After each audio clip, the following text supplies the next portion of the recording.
और जैसे ही उनका पैर उस टूट से टकराया तो भगवान भोलेनाथ आगे की तरफ गिर पड़े और उनके पैर से रक्त की धार बहने लगी। अब तो माता यह देखकर घबरा गई। माता पार्वती ने जल्दी से अपनी साड़ी से पल्लू फाड़ा और उस टुकड़ा से भगवान शंकर के पैर पर बांधना आरंभ कर दिया।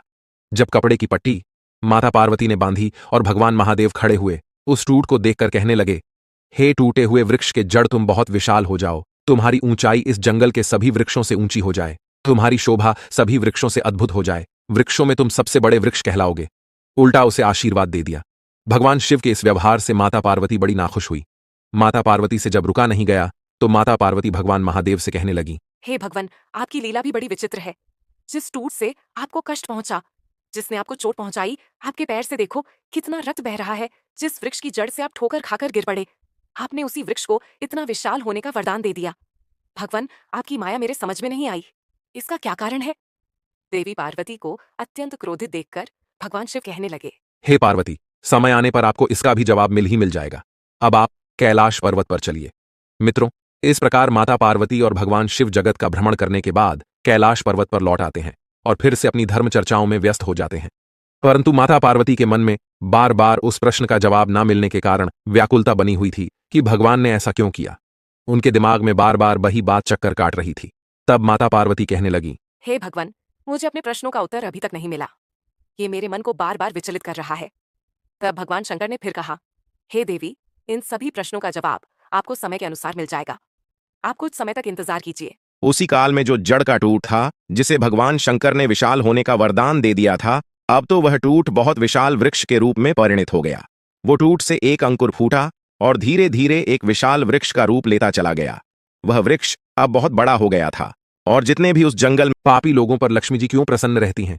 अक्सर आपने देखा होगा कि जो लोग पाप का सहारा लेकर जीवन यापन करते हैं, झूठ बोलकर, धोखा देकर, सीधे सज्जन लोगों को मूर्ख बनाकर धन कमाते हैं, वे लोग अधिक धनवान और खुशहाल जीवन जीते हुए मालूम पड़ते हैं। जो लोग लूटपाट करके, बेईमानी करके और असली चीज के जगह नकली माल बेचकर धन कमाते हैं, वे ईमानदार लोगों की अपेक्षा अधिक सुखी मालूम पड़ते हैं। ऐसा क्यों? जो लोग धन कमाने के लिए छल और हिंसा का सहारा लेते हैं, वे क्यों अधिक फलते फूलते रहते हैं? मित्रों, यही प्रश्न एक बार माता पार्वती ने भगवान शिव से किया था। आइए इस मार्मिक कहानी के माध्यम से समझते हैं। एक समय की बात है, भगवान शंकर और माता पार्वती कैलाश पर्वत पर विराजमान थे और दोनों में विचार विमर्श और वाद विवाद चल रहा था। माता पार्वती प्रश्न करती और भगवान शिव उनके प्रश्न का जवाब दिया करते थे। दोनों अपने अपने प्रश्नों में और उनके उत्तरों में उलझे हुए थे। तो अचानक माता पार्वती भगवान शिव से कहने लगी कि हे भगवान, आप तो स्वयं तीनों लोकों के स्वामी हैं, तीनों लोकों के रचिता है, तीनों लोकों के संहार करता और पालन करता है। क्योंकि ब्रह्मा, विष्णु और महेश तीनों एक ही शक्ति है, तीनों एक ही शक्ति के अलग अलग रूप है। माता पार्वती बोली, हे देवाधिदेव, मैं आपसे यह जानना चाहती हूँ कि संसार में जो पापी लोग होते हैं, अत्याचारी लोग होते हैं, अहंकारी लोग होते हैं, हमेशा सीधे सज्जन भोले भाले लोगों को कष्ट पहुंचाते रहते हैं, कभी धार्मिक अनुष्ठान नहीं करती, वे लोग सुखी क्यों रहते हैं, क्यों धनवान होते हैं? अक्सर ऐसे लोग बहुत बड़े वैभवशाली होते हैं। क्या देवी लक्ष्मी ऐसे ही लोगों से अधिक प्रसन्न रहती है? मैं इस बारे में आपसे जानना चाहती हूँ। जब भगवान शंकर ने माता पार्वती की बात सुनी तो भगवान शंकर कहने लगे कि हे देवी पार्वती, यह संसार एक सागर है, इसमें क्या क्या होता है इसकी कल्पना भी नहीं की जा सकती। चलिए आपके प्रश्न का जवाब मैं उदाहरण देकर समझाता हूं। इस प्रकार भगवान शिव माता पार्वती को साथ लेकर जगत का भ्रमण करने के लिए चल देते हैं। भगवान शिव कहते हैं, देवी पार्वती, तुम्हारे प्रश्नों का समाधान भी हमारी इस यात्रा में छुपा हुआ है। दर्शक बंधुओं, अब तो माता पार्वती और भगवान शिव ने अपना भेष बदला और एक गरीब ब्राह्मण और ब्राह्मणी बनकर दोनों जंगल के मार्ग से पैदल पैदल चल दिए। मृत्यु लोक में भ्रमण करने के लिए चले जा रहे थे। चलते चलते उन्हें रास्ते में एक कटे हुए वृक्ष की जड़ मिली, जिसकी पृथ्वी से थोड़ी ऊपर जड़ निकली हुई थी। और आप तो जानते ही हैं, जब कोई वृक्ष जड़ के पास से टूट जाता है तो उसकी थोड़ी सी टूट बाहर रह जाती। पृथ्वी पर सायकाल शुरू हो गया था। भगवान शिव माता पार्वती के साथ चलते चले जा रहे थे। अंधेरा होने के कारण भगवान शंकर को वह टूटा हुआ जड़ दिखाई नहीं दी और भगवान शंकर का पैर उस टूट से टकरा गया। सामने किसी भी व्यक्ति को तुच्छ समझते हैं, उसे नुकसान पहुंचाते हैं, किसी का दिल दुखाते हैं या किसी को कोई हानि पहुंचाते हैं। जो अत्याचार करते हैं, पापों से बिल्कुल भी नहीं डरते। अपना काम सीधा करने के लिए वे दूसरों को नुकसान भी करते हैं। वो इन्हीं मनुष्यों की श्रेणी में आते हैं। वो कुछ समय के लिए सुखी तो रह सकते हैं, परंतु दीर्घ काल तक नहीं रह सकते। उनका अंत जैसे इस वृक्ष का समूल नाश हो गया। जड़ सहित यह वृक्ष उखड़कर जमीन पर गिर पड़ा। किसी को इसका नाश करने के लिए हाथ नहीं लगाना पड़ा। ठीक उसी तरीके से उन पापी मनुष्यों का भी अपने आप विनाश हो जाता है। भगवान शंकर कहने लगे, हे देवी, जो भगवान के भक्त होते हैं, जो अपने धर्म पर चलते हैं और धार्मिक नियमों के अनुसार अपना जीवन यापन करते हैं, जो किसी को दुखी नहीं करते, दूसरे के दुख से दुखी होते हैं, उन मनुष्यों का, उन प्राणियों का तो मैं हमेशा ख्याल रखता हूं। जैसे देखिए, इस जंगल में अन्य वृक्ष भी है जो मिलकर रहते हैं। तूफान का वेग उनका कुछ नहीं बिगाड़ सका। मित्रों, भगवान शिव की बात सुनकर कि माता पार्वती बड़ी प्रसन्न होती है और भगवान शिव से कहने लगी कि हे विघ्नहर्ता, अब मेरी समझ में अच्छी तरह आ गया है कि पापी लोगों के घर देवी लक्ष्मी क्यों रहती है। आपकी माया का कोई पार नहीं पा सकता। मित्रों, इस प्रकार माता पार्वती के प्रसन्न का उत्तर देकर भगवान शिव कैलाश पर्वत पर लौट जाते हैं। प्रिय मित्रों, यह कहानी से आपने क्या सीखा, कमेंट में हमें जरूर बताना। तो चलिए, मिलते हैं आपसे अगली वीडियो में एक और ज्ञान चर्चा के साथ। तो प्रेम से बोलो, जय भोले शिव शंकर। वृक्ष थे, उन सभी वृक्षों से उसकी ऊंचाई बहुत अधिक हो गई थी। धीरे धीरे उस वृक्ष लंबी लंबी शाखाओं वाला और घनी छाया वाला बनता चला गया। दूर दूर तक उसकी छाया फैली रहती थी। इसी बात का उस वृक्ष को मदद होने लगा। वह अपने से छोटे सभी वृक्षों को देखकर हंसता था और उनकी खिल्ली उड़ाता था। घमंड से हर समय सर उठाए रहता था। वो ना तो किसी वृक्ष से मिलकर रहता था और ना ही किसी को अपने आगे कुछ समझता था। परंतु मैं आपको एक बात बताना चाहूंगा कि जो व्यक्ति जैसा होता है वह अपने स्वभाव को कभी नहीं छोड़ता। दुष्ट व्यक्ति कभी भी अपनी दुष्टता को नहीं छोड़ता। कई बार कुछ लोग धन पद प्रतिष्ठा पाकर गर्भ से भर जाते हैं और यह भी सच है कि फिर भी उतने ही जल्दी नष्ट भी हो जाते हैं। अचानक से अगर किसी को शक्ति मिल जाए, धन मिल जाए तो स्वाभाविक है वो आपे से बाहर जरूर हो जाएगा। कुछ बरले ही होते हैं जिन्हें धन पद से अभिमान नहीं होता है। मित्रों, उस वृक्ष के विशाल होने के बाद अनेक प्रकार के पक्षी उस वृक्ष की लंबी लंबी शाखाओं पर बसेरा करना चाहते थे, लेकिन वह वृक्ष इतना घमंडी हो गया था कि जो पक्षी उसकी शाखाओं पर बसेरा करने के लिए आते थे उन्हें वह अपनी शाखाओं से डराकर भगाने की कोशिश करता था। कहता था कि यह पक्षी तो उसकी सारी सुंदरता नष्ट कर देंगे, मेरे ऊपर घोंसला बनाएंगे, दिन रात मेरे ऊपर मलमूत्र करेंगे, इनके रहने से मैं दूषित हो जाऊंगा। मित्रों, उसके मना करने के बाद भी पक्षी उसके ऊपर अपना घोंसला बनाकर रहने लगते हैं तो वह अपनी उसी शाखा को नीचे गिरा देता था, अपने पत्तों को पटझड़ कर देता था। कई बार तो उसने पक्षियों के अंडे और बच्चों को नीचे गिरा दिया। इस बात से पक्षी लोग बहुत दुखी हुए। वे मन ही मन उस वृक्ष को कोसते थे। हे देवी, उस दुष्ट वृक्ष की यह करतूत सारे पशु और पक्षी देख रहे थे। धीरे धीरे जब बसंत ऋतु का आगमन होता है, वृक्ष पूरी तरह से पतझड़ होकर फिर से नई डालियां, नए पत्ते धारण करता है। तो आप तो जानते ही हैं कि वसंत ऋतु में वृक्ष कितना सुंदर हो जाता है।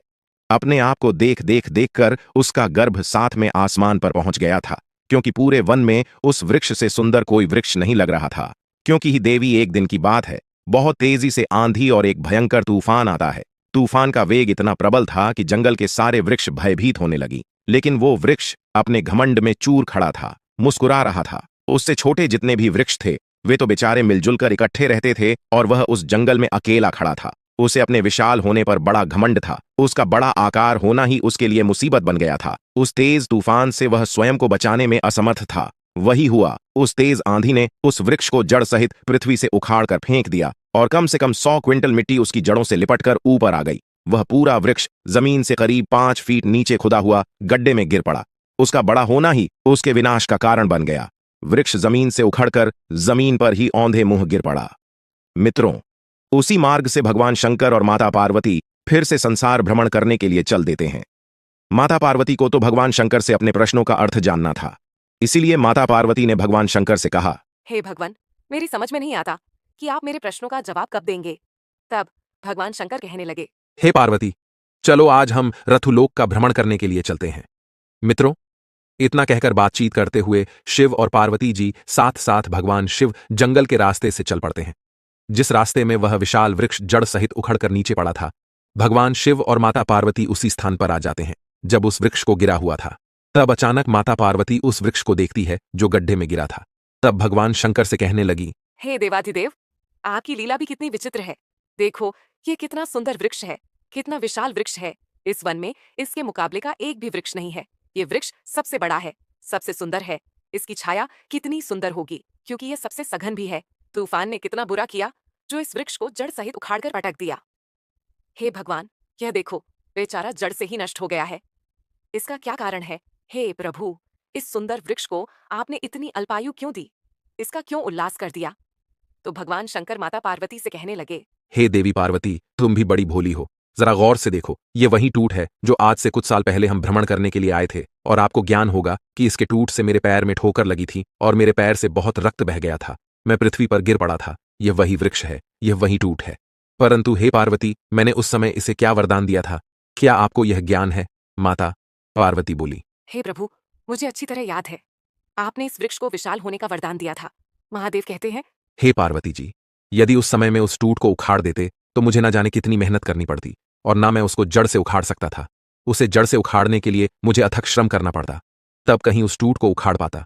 वह टूट अत्याचारी और अहंकारी था, इसलिए उसका सर्वनाश करना मेरे लिए परम आवश्यक हो गया था। हे देवी पार्वती, मैंने इसीलिए उस टूट को विशाल होने का वरदान दिया था। इसीलिए मैंने उससे कहा था कि तुम इस जंगल में सबसे बड़े बन जाओ। हे देवी, देखिए, यह वृक्ष विशाल हो गया। यह वही टूट है, और इन सभी वृक्षों से बड़ा भी हो गया। और जब यह बड़ा हो जाता है तो इसने फिर भी अपना अहंकार नहीं छोड़ा। इसकी अकड़न ही इसे इस स्थिति में पहुंचा दिया है। यह जंगल के सभी वृक्षों से अपने आप को बड़ा समझने लगा था। पक्षियों को अपने ऊपर बसेरा नहीं करने देता था। यह यात्रियों के लिए भी छाया करने से पहले पत्तों को झाड़ देता था। इसलिए यह वृक्ष बड़ा अहंकारी था और बड़ा पापी था। इसने अपने जीवन में कोई भलाई का काम नहीं किया। और याद रखना, जो लोग सिर्फ नाम के बड़े हो जाते हैं, उनसे किसी को कोई सुख नहीं मिलता। उनका जीवन लोहार की उस ध्वनि की तरह हो जाता है जो सांस तो लेती है, पर उसमें जीवन का कोई अंश नहीं होता। जो लोग उस वृक्ष के स्वभाव के होते हैं, जो सिर्फ अपना पेट बड़ा करने में लगे रहते हैं, जो औरों को नीचा दिखाने का काम करते हैं, घमंड के कारण किसी को कुछ नहीं समझते हैं, वे अपने आप को ही देखते हैं, अपने ही शरीर से प्रेम करते हैं, जिनके अंदर अकड़ होती है, ऐसे लोगों को उनका ही अहंकार मार देता है। ऐसे लोग अपने उसी विशेषता के कारण मारे जाते हैं। यदि कोई इस तरह के स्वभाव वाला व्यक्ति बहुत बड़ा धनवान है तो अधिक धन ही उसे मृत्यु के मुख में पहुंचा देता है। लक्ष्मी भी ऐसे लोगों के पास अधिकतर इसीलिए रहती ताकि उनका सर्वनाश कर सके। आपने देखा होगा कि अधिक धन होने से मनुष्य में कई दोष आ जाते हैं। चीटा जब मरने वाला होता है तो उसके शरीर में पंख उग जाते हैं। जमीन पर रेंगने वाला चीटा भी आकाश में उड़ने लगता है। वो उड़ान उसको विनाश की ओर ले जाती है। कहते हैं, बड़ा होना तो सरल है, पर बड़ा बनकर जीना बहुत कठिन है। भगवान शिव बोले, हे देवी, यह वृक्ष जब छूट के रूप में था तब भी इसमें अकड़ थी। मुझे देखकर भी यह झुका नहीं। जो छोटी सोच वाले लोग होते हैं, उनमें बड़ा होने पर इसी तरह अकड़ आ जाती है। वे अपने से बड़े लोगों का सम्मान करना भूल जाते हैं। उनके अंदर नम्रता का भाव नहीं रहता। और याद रखना, जो झुकता नहीं वो किसी को झुका नहीं सकता। अकड़ के साथ जो जीता है वो थोड़े समय तक ही जी पाता है। इसे मैं एक और उदाहरण से समझाता हूं। हे देवी, जिस तरह मुंह के अंदर जीव और दांत होते हैं, जीव जब मनुष्य पैदा होता है तब भी होती है, और मरता है तब भी होती है। और दांत जन्म होने के काफी दिन बाद आते हैं और मरने से काफी समय पहले उखड़ भी जाते हैं। दोनों में फर्क इतना है कि जीव के अंदर नम्रता का भाव होता है। वो झुकना जानती है, इसलिए उसकी आयु लंबी होती है, और दांतों के अंदर आकड़ रहती है, इसलिए वे बाद में आकर भी पहले चले जाते हैं। इसी तरह जिन मनुष्यों में अकड़ होती है उनका जीवन भी अतिशीघ्र नष्ट हो जाता है। भगवान शिव कहते हैं, हे देवी, इस टूट को उखाड़ने में मुझे बिल्कुल भी मेहनत नहीं करनी पड़ी। बड़ी होकर यह खुद ही जड़ सहित उखड़ गई। इसी तरह जो दुष्ट व्यक्ति होते हैं वह कुछ समय के लिए, अल्प समय के लिए धनवान बन जाते हैं, थोड़े समय के लिए सुखी हो जाते हैं और वैभवशाली हो जाते हैं। लेकिन जिस समय मैं उन्हें मौका देता हूं धर्म पर चलने का, उस समय यदि वह नहीं सुधरे, उनमें सुधार नहीं हुआ, तो हे देवी पार्वती, जैसे इस वृक्ष का जड़ सहित नाश हो गया, ऐसे ही उन पापी मनुष्य का भी मैं जड़ सहित विनाश कर देता हूं। श्रोताओं, अब माता पार्वती को भगवान शिव का दिया हुआ उपदेश समझ आ गया था। माता पार्वती कहने लगी, हे भगवान, आप तो तीनों लोगों के स्वामी हैं। आप धन्य हैं प्रभु, आपकी माया धन्य है। हम तो आपकी इस माया को समझ ही नहीं पाए। भगवान शंकर ने माता पार्वती को बताया कि किस तरीके से मनुष्य अंत में समूल नाश को प्राप्त होते हैं। रावण का नाम भी आपने सुना होगा। रावण कितना बड़ा योद्धा था, विश्व विजेता हो गया था, तीनों लोगों को जीत लिया था।